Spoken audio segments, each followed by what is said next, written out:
It looks increasingly likely that we have passed the end of the interest rate cycle and that the next change by the RBA is likely to be a reduction in the official cash rate. In the meantime, mortgage rates will remain high compared to their levels prior to May 2022 when the first increase by the RBA occurred. The general consensus from economists, who are, let's face it, not particularly good at forecasting anything to do with the housing market, is that any reduction in interest rates will be in the second half of the calendar year. So for the foreseeable future, we're going to see most investors seeking locations that offer above average rental yields to give them the best chance of securing an investment property that pays all or most of the costs of ownership. This means our special quarterly report, The Pulse, will continue to be one of the most important and relevant amongst those published by Hotspotting.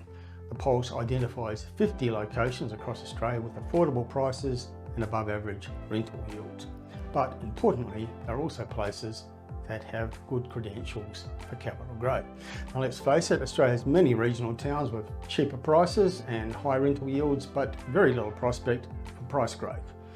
For example, in Broken Hill in the far west of New South Wales, you can buy the average house for under $200,000 and the gross rental yield is around 10%, which may sound appealing, but capital growth prospects are weak.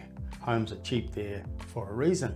With the Pulse, we identify 50 places with growth prospects, as well as prices that are within reach of most investors, and rental yields ranging from 5% to around 8%. With the Pulse package, you get a spreadsheet summarising the main attributes of the 50 locations, plus a report to back that up with key background detail on each of those places.